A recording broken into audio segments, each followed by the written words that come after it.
Friday, August 11th, 1995, National Park Service Incident Report number 95-515. Apostle Islands, Wisconsin shooting incident. On August 5th, volunteer lighthouse keepers on Devil's Island reported that men on a sailboat anchored offshore were shooting at them with a red and white rifle. Although forced to take cover, the volunteers were able to provide a full description of the vessel, including its name.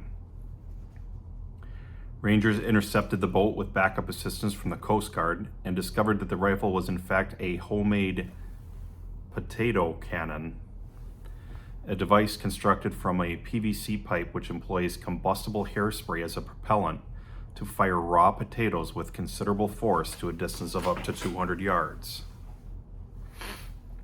CP-40 and PB-38, both from Minnesota, admitted firing toward the island and were cited for disorderly conduct. Initial research indicates that this may be the first naval bombardment of a shore installation on the Great Lakes since the War of 1812.